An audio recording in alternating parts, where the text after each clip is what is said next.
विचार से विश्वास तक शिक्षा का नया अध्याय। स्वागत है आपका दामोदर यूनिवर्सिटी में। From thought to believe, a new chapter of education. Welcome to Damodar university. Hey everyone, मैं स्मृति झा, आपकी डिजिटल मेंटर। आज की क्लास में हम लॉन्ग आंसर टाइप क्वेश्चंस को देखेंगे।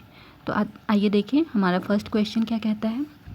फर्स्ट क्वेश्चन है, ड्रॉ अ रे diagram showing the image formation by a concave mirror when an object is placed at. तो हमारे पास में ऑब्जेक्ट को डिफरेंट प्लेसेस पर रखा गया है और उस केस में आपको इमेज का रे डायग्राम शो करना है, रे डायग्राम बनाना है। तो हमारे पास में मिरर कौन सा है? कनकेव मिरर है। कनकेव मिरर में ऑब्जेक्ट को डिफरेंट प्लेस पे हम लोग प्लेस कर रहे हैं। सबसे पहले कहाँ पर ऑब्जेक्ट को प्लेस किए हैं? Between pole and focus of the mirror. Mirror हमारे पास में कनकेव मिरर है। कनकेव मिरर में ऑब्जेक्ट हमारा पोल और फोकस के बीच में है। तो ये हमारा कनकेव मिरर है, कनकेव मिरर है और इसमें हमारा ऑब्जेक्ट पोल और फोकस के बीच में है। तो हमने यहाँ पर दो रेस को कंसीडर किया है और हमारे पास में दो रूल हमने अप्लाई किया है। पहला रे जो है वो सेंटर ऑफ कर्वेचर से होकर के पास कर रही है। तो हम जानते हैं कि कोई भी रे अगर सेंटर ऑफ कर्वेचर से होकर के पास करती है तो मिरर से टकराने के बाद वापस सेंटर ऑफ कर्वेचर पर ही आती है। तो ये फर्स्ट रे है, ये मिरर से टकराने के बाद सेंटर ऑफ कर्वेचर पर ही वापस लौट करके आ रही है। दूसरा रे हमने कंसीडर किया है पोल से टकरा रही है। तो ये रे जब पोल से टकराएगी तो जिस एंगल के साथ पोल से टकराएगी, मिरर से टकराने के बाद उसी एंगल के साथ में ये रिफ्लेक्ट भी करेगी। तो ये हमारा सेकेंड रे है जो पोल से टकराने के बाद सेम एंगल के साथ में रिफ्लेक्ट कर रही है। अब इस डायरेक्शन में देखा जाए तो अगर इस डायरेक्शन में इस रेस को हम बढ़ाएंगे तो कोई भी इमेज का फॉर्मेशन नहीं हो पाएगा क्योंकि एक दूसरे से ये दूर जा रही है रेस। तो इस केस में हम लोग रेस को क्या करते हैं? बैकवर्ड मिरर के पीछे की तरफ में हम लोग मिलाते हैं। तो जब मिरर के पीछे की तरफ हम लोग मिलाते हैं तो यहाँ पर ए डैश बी डैश हमारे पास में इमेज का फॉर्मेशन होता है। तो ये हमारा फर्स्ट केस कंप्लीट हो गया। सेकेंड में क्या कहता है कि रे डायग्राम बनाना है कब? when the object is placed between focus and center of curvature of the concave mirror। तो ये हमारा concave mirror है और ऑब्जेक्ट को कहाँ पर प्लेस किया गया है? फोकस और सेंटर ऑफ कर्वेचर के बीच में। तो ये हमारा हो गया फोकस, ये है सेंटर ऑफ कर्वेचर, इनके बीच में हमने ऑब्जेक्ट को प्लेस किया है। फिर से हम लोग दो रे को कंसिडर करेंगे। ये फर्स्ट रे है जो हमारा पोल से टकरा रही है, प्रिंसिपल एक्सिस के पैरेलल जा रही है और पोल से टकरा रही है। मिरर से टकराने के बाद में ये रे कहाँ से होकर के गुजरती है? जब भी प्रिंसिपल एक्सिस के पैरेलल कोई रे जाती है तो वो फोकस से होकर के गुजरती है। तो ये फर्स्ट रे फोकस से होकर के गुजरी। सेकेंड रे हमारा सेंटर ऑफ कर्वेचर से होकर के जा रही है, तो मिरर से टकराने के बाद वापस सेंटर ऑफ कर्वेचर पर ही लौटेगी। तो इस तरह से ये जो रेस है यहाँ पर आ करके एक दूसरे को इंटरसेक्ट कर रहे हैं। तो जहाँ इंटरसेक्ट कर रहे हैं वहाँ पर इमेज का फॉर्मेशन हो रहा है। तो ये ए डैश बी डैश हमारा इमेज हो गया। तो ये सेकंड क्वेश्चन कंप्लीट होता है। थर्ड क्वेश्चन कहता है कि रे डायग्राम ड्रॉ करना है जब ऑब्जेक्ट को कहाँ पर प्लेस किया गया है? Centre of curvature of a concave mirror. Concave mirror में ऑब्जेक्ट को सेंटर ऑफ कर्वेचर पर रखा गया है। तो ये हमारा कनकेव मिरर है, ये हमारा सेंटर ऑफ कर्वेचर है। ऑब्जेक्ट सेंटर ऑफ कर्वेचर पर है। अब हमारा दो लाइन को हम सबसे पहले दो रेस को हम कंसीडर करेंगे। तो ये फर्स्ट रे है जो प्रिंसिपल एक्सिस के पैरेलल होकर के जा रही है। तो कोई रे जब प्रिंसिपल एक्सिस के पैरेलल जाती है तो मिरर से टकराने के बाद वो कहाँ से आती है? फोकस से होते हुए गुजरती है। तो ये फर्स्ट रे हो गया। सेकेंड रे हमारा फोकस से होकर के जा रही है। जब कोई भी लाइट रे फोकस से होकर के जाती है तो मिरर से टकराने के बाद वो प्रिंसिपल एक्सिस के पैरेलल होकर के जाती है। तो ये प्रिंसिपल एक्सिस के पैरेलल होकर के गई और यहाँ पर इमेज का फॉर्मेशन हो गया। दोनों लाइट रेस यहाँ पर एक दूसरे को कट कर रही है, तो यहाँ पर इमेज का फॉर्मेशन हो गया। यानी कि ऑब्जेक्ट सेंटर ऑफ कर्वेचर पर है तो इमेज भी कहाँ पर बना है? सेंटर ऑफ कर्वेचर पर ही बना है, लेकिन ऑपोजिट साइड में बना है, उल्टा बना है। अब नेक्स्ट क्वेश्चन क्या कह रहा है? रे डायग्राम बनाना है when the object is placed at little beyond centre of curvature of the concave mirror. यानी कनकेव मिरर में ऑब्जेक्ट को कहाँ पर प्लेस किया गया है? सेंटर ऑफ कर्वेचर के पीछे। तो ये हमारा कनकेव मिरर है और ऑब्जेक्ट को सेंटर ऑफ कर्वेचर के पीछे प्लेस किया गया है। तो फिर से हम दो रेस कंसीडर करेंगे। फर्स्ट रे हमारा प्रिंसिपल एक्सिस के पैरेलल जा रही है, मिरर से टकराने के बाद कहाँ से वो गुजरेगी? फोकस से होकर के गुजरेगी। सेकेंड रे सेंटर ऑफ कर्वेचर से होकर जा रही है, तो मिरर से टकराने के बाद वापस कहाँ जाएगी? सेंटर ऑफ कर्वेचर पर ही जाएगी।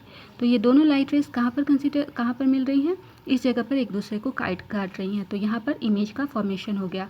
यानी इमेज कहाँ पर बना है? सेंटर ऑफ कर्वेचर और फोकस के बीच में बना है और साथ ही उल्टा इमेज बना है। अब नेक्स्ट है रे डायग्राम बनाना है when the object is placed at infinity of a concave mirror. तो कनकेव मिरर में ऑब्जेक्ट को इन्फिनिटी पर रखा गया है, तब इस केस में रे डायग्राम कैसा होगा ये बनाना है। तो ये हमारा इन्फिनिटी पर कोई ऑब्जेक्ट है, मान लिया हमने इन्फिनिटी पर कोई ऑब्जेक्ट रखा है, तो इन्फिनिटी से रेज जो आ रही है ये पैरेलल रेज आई है। तो जब प्रिंसिपल एक्सिस के पैरेलल कोई रे आती है तो कहाँ से गुजरती है, वो फोकस से होकर के गुजरती है। तो फर्स्ट रे फोकस से होकर के गुजरी, सेकेंड रे इन्फिनिटी से कोई आएगी रे तो वो भी पैरेलल ही आती है। तो सेकेंड रे हमने इस तरीके से पैरेलल लिया है, तो यहाँ पर मिरर से टकराने के बाद वो फोकस से होकर के गुजरेगी। तो यहाँ पर हमारा इमेज का फॉर्मेशन हो गया है, दोनों एक जगह पर काट रही है, तो यानी कि इमेज कहाँ पर बना है, फोकस पर बना है। और कैसा बना है इमेज, काफ़ी एकदम डिमिनिश्ड फॉर्म का इमेज बना है, डिमिनिश्ड इमेज का फॉर्मेशन हुआ है। अब क्वेश्चन नंबर 2 में आते हैं। क्वेश्चन नंबर 2 कह रहा है ड्रॉ अ रे diagram showing the image formation by a convex lens when an object is placed. तो अब क्या हमारे पास में है, कन्वेक्स लेंस दिया है और डिफरेंट प्लेसेस पर ऑब्जेक्ट को प्लेस किया गया है। तो सबसे पहले कन्वेक्स लेंस में ऑब्जेक्ट को कहाँ प्लेस किया गया है, between optical centre and focus of the lens. तो लेंस के फोकस और ऑप्टिकल सेंटर के बीच में ऑब्जेक्ट को प्लेस किया गया है।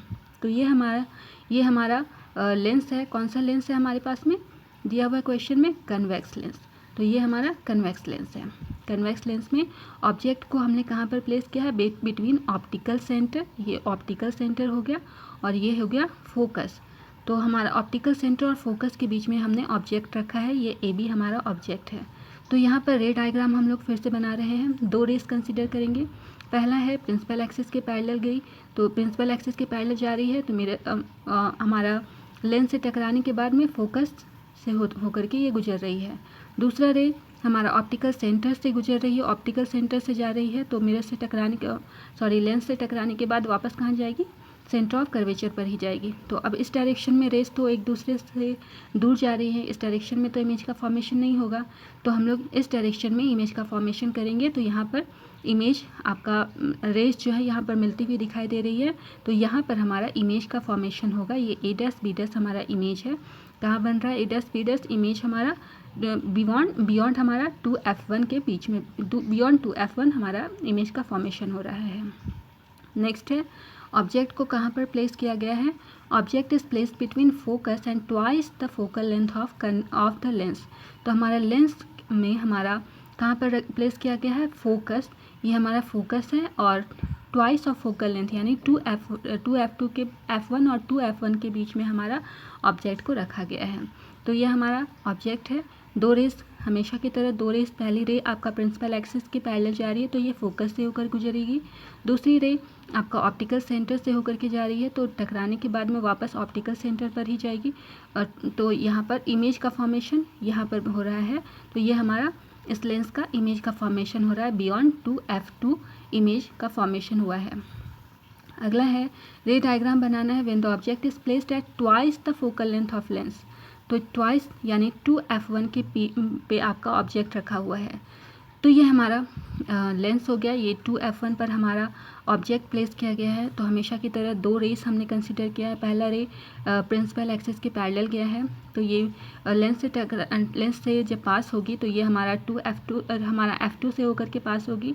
दूसरा रे ऑप्टिकल सेंटर से होकर पास हो रहा है, तो यहाँ पर दोनों रेस कट हो रही हैं, तो यहाँ पर इमेज का फॉर्मेशन हो गया है। यानी 2f2 पर इमेज था, तो 2f1 पर इमेज था, तो इमेज ऑब्जेक्ट था, तो इमेज का फॉर्मेशन कहाँ पर हुआ है, 2f2 पर इमेज का फॉर्मेशन हुआ है। अगला है रे डायग्राम ड्रॉ करना है when an object is placed at infinity. Object infinity पर प्लेस किया है, तो कोई भी इन्फिनिटी से लाइन आएगी, तो लाइट जब आती है तो वो क्या होती है, हमेशा पैरेलल होती है। तो ये सारे लाइट रेस पैरेलल हैं, तो जब हमारा लेंस से होकर के गुजरेंगी तो ये कहाँ से जाएंगी, पैरेलल रेस हमेशा फोकस से होकर के गुजरती है। तो ये सारी के सारी लाइट रेस फोकस से होकर के गुजरी, तो यानी कि हमारा जो ऑब्जेक्ट का इमेज बना है वो कहाँ पर बन रहा है, f2 पर बन रहा है। अगला है रे डायग्राम ड्रॉ करना है when the object is placed at focus of the lens, यानी लेंस के फोकस पर ऑब्जेक्ट को प्लेस किया गया है। ये फोकस, ये f1 हमारा फोकस है, फोकस पर हमने ऑब्जेक्ट को प्लेस किया है। ऑब्जेक्ट को प्लेस करने के बाद में हमारा फर्स्ट लाइट रे हमने कंसीडर किया है, जो कि हमारा प्रिंसिपल एक्सिस के पैरेलल है। तो प्रिंसिपल एक्सिस के पैरेलल वाली रे हमेशा कहाँ से गुजरती है, फोकस से होकर के गुजरती है। तो ये फर्स्ट रे है, सेकेंड रे ऑप्टिकल सेंटर से होकर के गुजर रही है, तो ये सेकेंड रे है ऑप्टिकल सेंटर से होकर के गुजर रही है, तो इन्फिनिटी पर जा कर के कहीं पर इमेज का फॉर्मेशन होगा। अगला क्वेश्चन है, right loss of refraction, explain the same with the help of रे diagram when a ray of light passes through a rectangular glass slab. तो सबसे पहले आपको लॉ ऑफ रिफ्रैक्शन बताना है और उसके बाद में उसको रे डायग्राम के थ्रू, स्लैब के थ्रू बतलाना है। तो लॉ ऑफ रिफ्रैक्शन क्या है? दो लॉस ऑफ रिफ्रैक्शन है। पहला है the two laws of refraction of light are as follows. पहला लॉ क्या कहता है? The incident ray, the refracted ray and the normal at the point of coincidence lie in the same plane. यानी कि हमारा जो इंसिडेंट रे होता है, रिफ्रैक्टेड रे होता है और जो नॉर्मल है, ये एक पॉइंट पर कंसाइड करते हैं, सेम प्लेन पर, एक ही प्लेन पर, एक पॉइंट पर कंसाइड करते हैं। दूसरा लॉ क्या कहता है? The second law of refraction is also known as Snell's law of refraction. यानी सेकेंड लॉ को स्नेल्स लॉ ऑफ रिफ्रैक्शन भी कहते हैं। एंड इट स्टेट्स दैट, ये क्या कहता है? The ratio of sine of angle of incidence to the sine of refraction is constant for a given pair of media. यानी किसी भी जो आपके पास में पेयर ऑफ मीडिया दिया गया है, उसमें जो रेशियो है साइन एंगल, मतलब sine of angle of incidence, angle of incidence का जो साइन है और एंगल ऑफ रिफ्रैक्शन का जो साइन का रेशियो होता है, वो हमारा कांस्टेंट होता है। ये हमारा सेकेंड लॉ ऑफ रिफ्रैक्शन कहता है। इसको हम लोग एक्सप्रेशन के फॉर्म में कैसे लिखते हैं? मैथमेटिकली लिखते हैं, sine i by sine r is equal to n. कहीं कहीं पर ये एन की जगह पर म्यू भी लिखा हुआ रहता है, दोनों ही करेक्ट है। अब इसको रे डायग्राम के थ्रू शो करना था, तो it can be shown with the following रे डायग्राम। ये हमारा स्लैब है, फर्स्ट लाइट रे हमारा, ये मीडिया, पहला एयर मीडिया है, दूसरा मीडियम हमारे पास में ग्लास है। ये हमारा इंटरफेस है। यहाँ इंटरफेस का मतलब क्या हो गया? दो मीडियम जहाँ पर मिल रहे हैं वहाँ पर उसको हम इंटरफेस कहते हैं। तो ये इंटरफेस, पहला इंटरफेस ए बी है, जहाँ पर आपके पास में पहला जो है एयर है, दूसरा मीडियम आपके पास में ग्लास है। और दूसरा इंटरफेस ये वाला है सी डी, जहाँ पर आपका पहला इंटरफेस कौन सा है? ग्लास, और दूसरा इंटरफेस कौन सा हो जाएगा? एयर हो जाएगा। तो लाइट रे जब यहाँ से पास की, जब फर्स्ट इंटरफेस पे टकराई, तो टकराने के बाद में क्या हो रही है? ये लाइट रे, पहला ये जो एयर है ये रेयरर मीडियम है, जबकि ग्लास है डेंसर मीडियम है। तो जब लाइट रे रेयरर से डेंसर मीडियम में आती है तो क्या होता है? वो नॉर्मल की तरफ में बेंड होती है। तो यहाँ पर इस लाइट रे को इस तरह से जाना चाहिए था, ये जो डॉटेड फॉर्म है इस तरह से जाना चाहिए था, लेकिन ऐसा ना हो करके डेंसर मीडियम में जा रही है, इसलिए ये क्या है? नॉर्मल की तरफ में मुड़ गई है। तो ये लाइट रे इस तरह से होते हुए जा रही है। अब ये पहला मीडिया को तो इसने पास कर लिया, अब सेकंड मीडिया में आते हैं। तो सेकंड मीडिया में क्या हो गया? फर्स्ट मीडिया क्या था? ग्लास था, यानी कि ये डेंसर मीडियम था, और ये दूसरा कौन सा? एयर है, यानी कि ये रेयरर मीडियम है। तो जब लाइट रे डेंसर से रेयरर मीडियम में जाती है तो जो आपका नॉर्मल है, नॉर्मल से दूर होती है। तो ये आपका, इसको जाना चाहिए था नॉर्मल के साइड में जाना चाहिए था, लेकिन ये क्या जा रही है? नॉर्मल से दूर होकर के जा रही है। तो इस तरह से यहाँ पर फॉर्मेशन होता है इस डायग्राम का। तो यहाँ पर जो एंगल ऑफ इंसिडेंस है और ये वाला जो एंगल कहलाता है एंगल ऑफ इमरजेंस, ये दोनों बराबर होता है। तो ये हमारा इस तरीके से आपको डायग्राम बनाना है एग्जाम्स में। यहाँ पर क्या, इसको, इस डायग्राम को यहाँ पर बतलाया गया है, इसमें कौन सी चीज़ें क्या हैं। तो यहाँ पर ई ओ को इंसिडेंस रे कहा गया है। ये जो आपका ई ओ दिख रहा है, ये ई ओ, ये आपको इंसिडेंस रे कहा गया, इंसिडेंट रे कहा गया है। ओ डैश इज़ रिफ्रैक्टेड रे, ये वाला जो रे आपको दिख रहा है ओ डैश, ये रिफ्रैक्टेड रे है। और O H is the emergent ray, ये ओ एच आपका इमर्जेंट रे है। ये ओ डैश रिफ्रैक्टेड रे, ये ओ एच आपका इमर्जेंट रे है। अब यहाँ पर लिखा है कि since the incident ray, refracted ray and the emergent ray are in the same plane, यानी कि इंसिडेंट रे, रिफ्रैक्टेड रे और इमर्जेंट रे ये तीनों सेम प्लेन में है, which is the first law of refraction. ये इसको क्या कहते हैं? फर्स्ट लॉ ऑफ रिफ्रैक्शन यही कहता है कि इंसिडेंट रे, रिफ्रैक्टेड रे और इमर्जेंट रे ये तीनों सेम प्लेन पर होंगे। Moreover, as light ray enter from a rarer to a denser medium, it bends towards the normal। तो यही लिखा हुआ है कि जब मैंने बताया था अभी कि लाइट रे जब रेयर से डेंसर मीडियम में जाती है तो ये कहाँ पर, कैसे होकर के जाती है?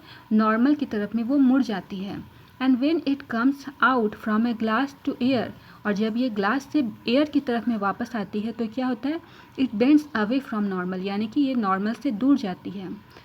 The refractive index can be calculated by taking the ratio of sine of the angle of incidence to the ratio of the sine of refraction which is also the Snell's law. तो यहाँ पर अगर refractive index find करना है तो कैसे calculate करेंगे, ratio लेंगे किसका, sine of angle of incidence और किसका लेंगे, दूसरा sine of angle of refraction का रेशियो लेंगे तो हमारा रिफ्रैक्टिव इंडेक्स हम कैलकुलेट कर लेंगे और इसे ही हम स्नेल्स लॉ के नाम से भी जानते हैं।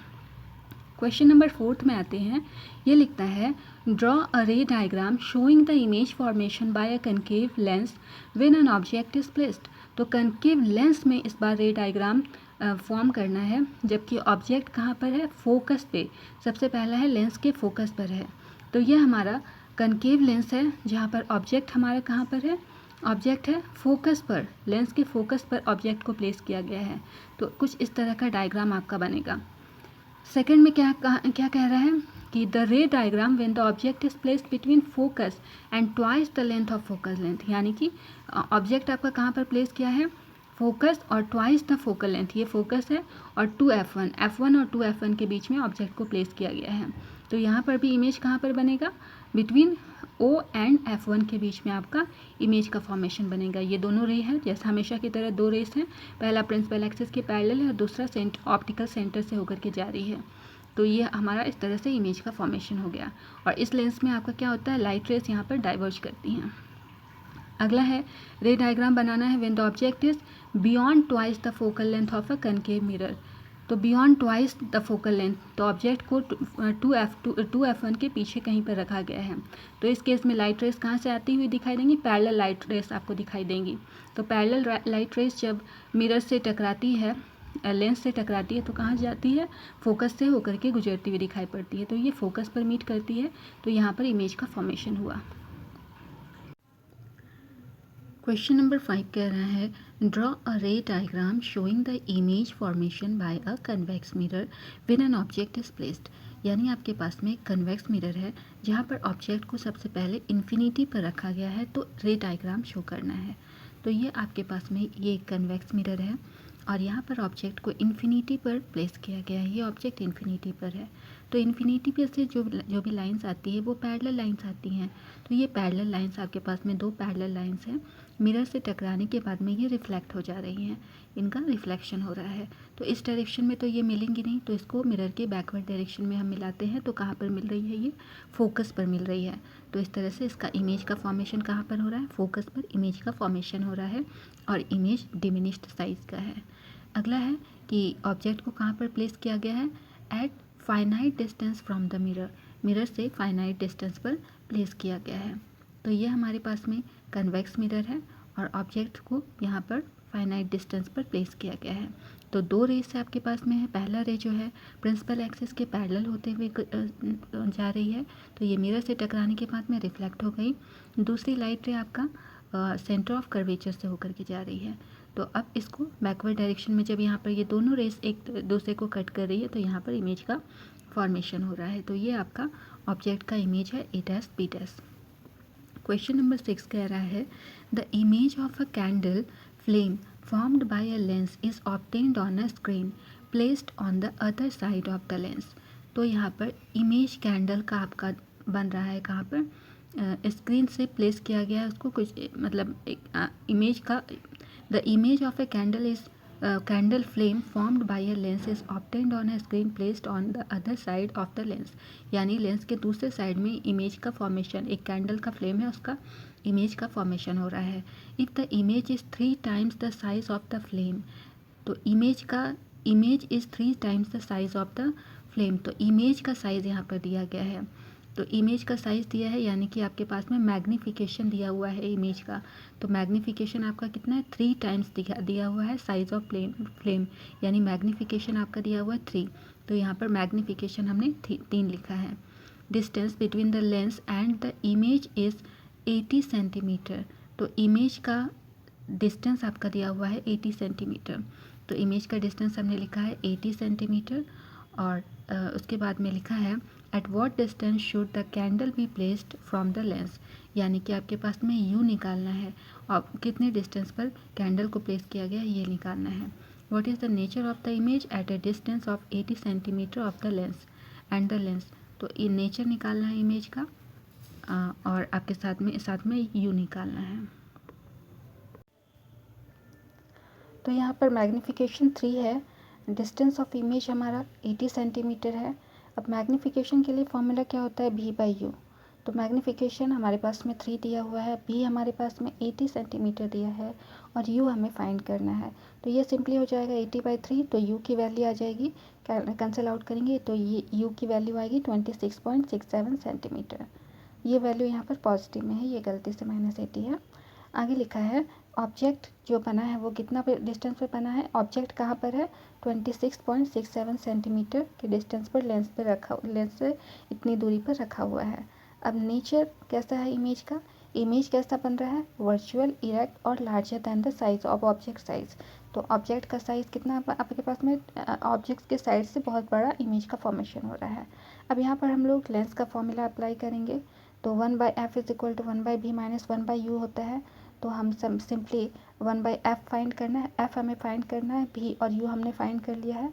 तो ये हो गया 1/v आपका 1/80 हो गया, 1/u 1/u हमने यहाँ पर डेसिमल में 26.67 कैलकुलेट किया है। तो इसे अगर हम डेसिमल में ना लिख करके इस रेशियो के इस फॉर्म में ही लिखते हैं तो कितना हो जाएगा, u की वैल्यू 80/3 हो जाएगी।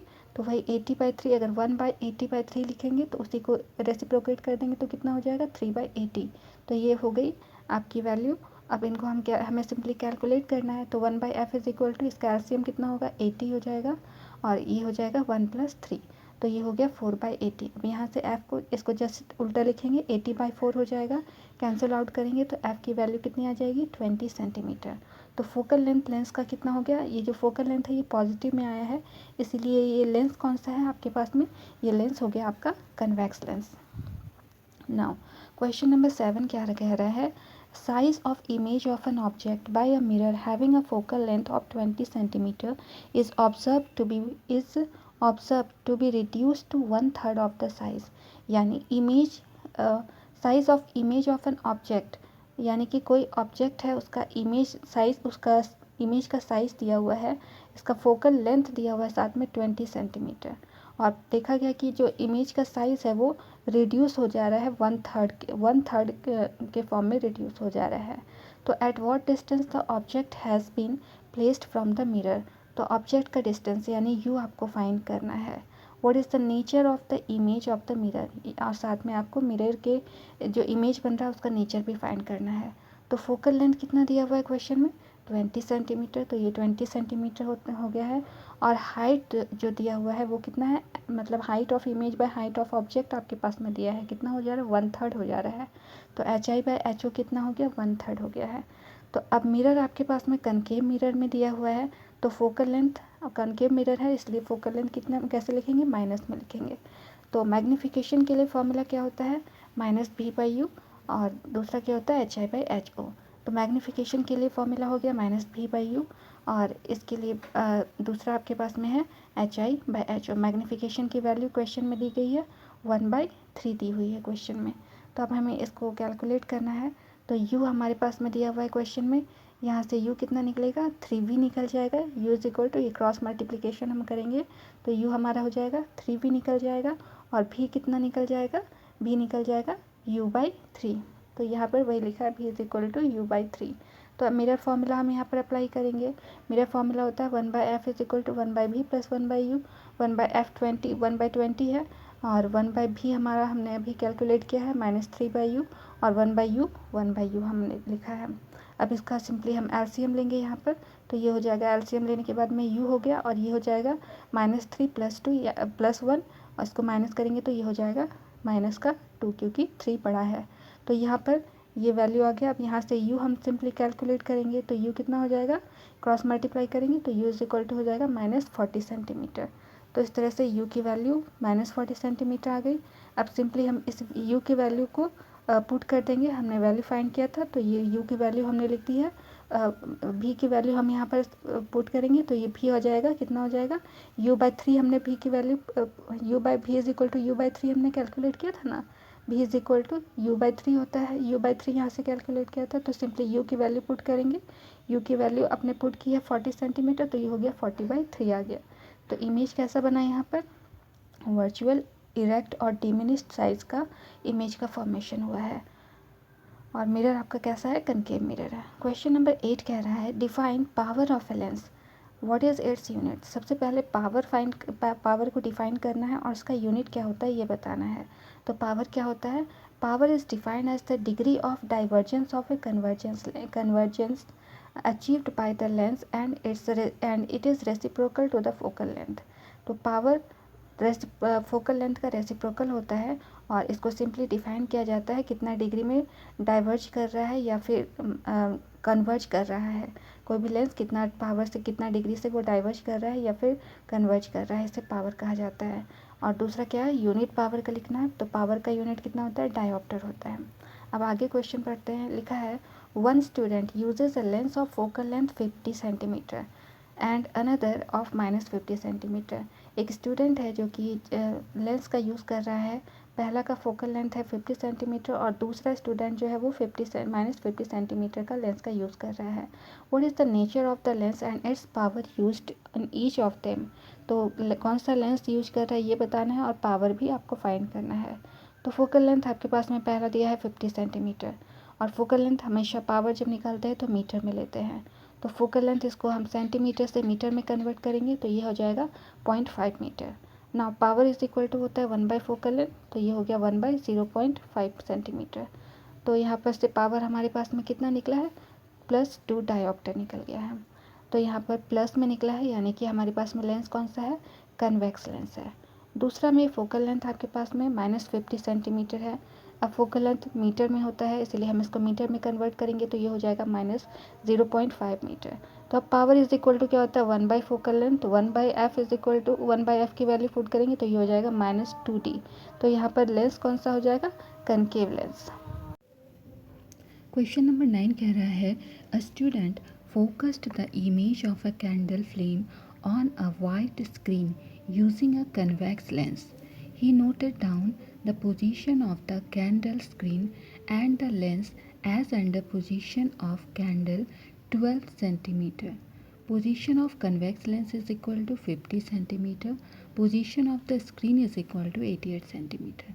तो कन्वेक्स लेंस का पोजीशन दिया हुआ है, स्क्रीन का पोजीशन दिया हुआ है और कैंडल का पोजीशन क्वेश्चन में दिया है। अब क्वेश्चन में पूछ रहा है what is the focal length of convex lens. सबसे पहले आपको फोकल लेंथ निकालना है। दूसरा में क्या कह रहा है, where will the image be formed if he shift the candle toward the lens at a position of 31.0 centimetre. तो पहले फर्स्ट क्वेश्चन देखते हैं, फोकल लेंथ निकालना है कन्वेक्स लेंस का। तो यहाँ पर ऑब्जेक्ट डिस्टेंस u दिया हुआ, u आपको फाइंड कैसे करेंगे, यहाँ पर पोजीशन दिया हुआ है कन्वेक्स लेंस का और कैंडल का। तो इन दोनों को अगर हम आपस में माइनस कर देते हैं तो हमारे पास में ऑब्जेक्ट का डिस्टेंस निकल जाएगा। तो ऑब्जेक्ट डिस्टेंस फाइंड करने के लिए position of convex lens minus position of candle. Convex lens का पोजीशन क्या है, 50 दिया हुआ है और कैंडल का पोजीशन 12 दिया हुआ है। और कन्वेक्स लेंस है इसलिए हमने माइनस साइन का यूज़ किया है। तो यहाँ पर ये आंसर आ जाएगा -38 सेंटीमीटर। तो अब इमेज डिस्टेंस हमें फाइंड करना है। तो इमेज डिस्टेंस में आपके पास में स्क्रीन का पोजीशन दिया हुआ है और कन्वेक्स लेंस का पोजीशन दिया है। तो position of screen minus position of convex lens करेंगे तो इमेज डिस्टेंस हमारा निकल जाएगा। तो हमारा पोजीशन ऑफ स्क्रीन क्या है, 88 सेंटीमीटर और कन्वेक्स लेंस का पोजीशन है 50 सेंटीमीटर पर कन्वेक्स लेंस रखा हुआ है। इन दोनों को माइनस करेंगे तो हमारा भी यानी इमेज डिस्टेंस निकल जाएगा जो आया है 38 सेंटीमीटर। अब u भी हमारे पास में आ गया है। अब सिंपली हम लेंस फार्मूला अप्लाई कर देंगे। लेंस फार्मूला क्या होता है, 1 by f is equal to 1 by v minus 1 by u. भी निकला है 38 और u निकला है -38। तो इस वैल्यू को पुट करेंगे तो ये 1 बाई एफ की वैल्यू आ जाएगी 1 बाई 19। अब इसको कैलकुलेट करेंगे, फोकल लेंस की फोकस की वैल्यू, हमारे फोकल लेंथ की वैल्यू हमारे पास में आ गई है 19 सेंटीमीटर।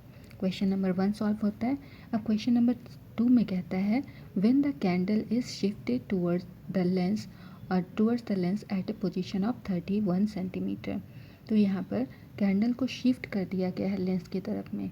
तो यहाँ पर ऑब्जेक्ट डिस्टेंस अब इस केस में हम फाइंड करेंगे। तो ऑब्जेक्ट डिस्टेंस हमारे पास में हम फाइंड करेंगे कैसे, 50 आपके पास में दिया हुआ है और कितना शिफ्ट किया गया है 31 सेंटीमीटर। तो 31 आपका 31 50 में से माइनस कर देंगे तो ये हमारा आ जाएगा -19 सेंटीमीटर। ये यहाँ पर हमने इसलिए यूज़ किया, लेंस के लिए यूज़ किया है हमने। अब लेंस फार्मूला सिंपली अप्लाई कर देंगे। लेंस फार्मूला क्या होता है, 1/f is equal to 1/b minus 1/u। अब एफ़ की 1/f की वैल्यू 1/19 हमने फाइंड की थी, 1/b हमें फाइंड करना है, और 1/u है आपके पास में 1/-19। सिंपली वैल्यू पुट कर देंगे तो 1/b की वैल्यू यहाँ पर आ जाएगी 0। इसका मतलब जो है ऑब्जेक्ट कहाँ पर है, इन्फिनिटी पर रखा हुआ है। क्वेश्चन नंबर 2 सॉल्व हो गया। क्वेश्चन नंबर 3 कह रहा है, if the candle is further shifted towards the lens then the nature of the image. तो यहाँ पर कैंडल को फर्दर शिफ्ट किया गया है तो इमेज का नेचर बताना है। तो इमेज का नेचर कैसा है, वर्चुअल, इरेक्ट और मैग्नीफाइड इमेज का फॉर्मेशन होगा। क्वेश्चन नंबर 4, रे डायग्राम आपको ड्रॉ करना है। तो यहाँ पर आपके पास में ये लेंस है। लेंस में ऑब्जेक्ट आपका फोकल लेंथ और ऑप्टिकल सेंटर के बीच में रखा हुआ है। तो सिंपली आपको रे डायग्राम फॉर्म करना है। एक फर्स्ट रे हमने ड्रॉ किया है जो प्रिंसिपल एक्सिस के पैरेलल गया है, तो ये हमारा फोकस से होते हुए गुजर गया, और दूसरा ऑप्टिकल सेंटर से होते हुए जा रहा है, तो ये ऑप्टिकल सेंटर पर ही वापस आएगी। अब इस डायरेक्शन में तो कोई इमेज का फॉर्मेशन नहीं होगा, तो बैकवर्ड डायरेक्शन में हम इसको मिलाएंगे, तो यहाँ पर दोनों लाइंस मीट करेंगी। तो यहाँ जहाँ पर मीट कर रही है वहीं पर हमारा इमेज का फॉर्मेशन होगा। तो ये आपका इमेज फॉर्मेशन हो गया लेंस के थ्रू। तो ये थी हमारी आज की क्लास। यदि कोई भी डाउट हो तो आप हमारे डी के कमेंट सेक्शन में अपना सवाल ज़रूर पूछें। मैं हर एक लर्नर को रिप्लाई देने की कोशिश करूँगी। Okay then, keep learning, keep growing only at DU। See you soon, bye bye.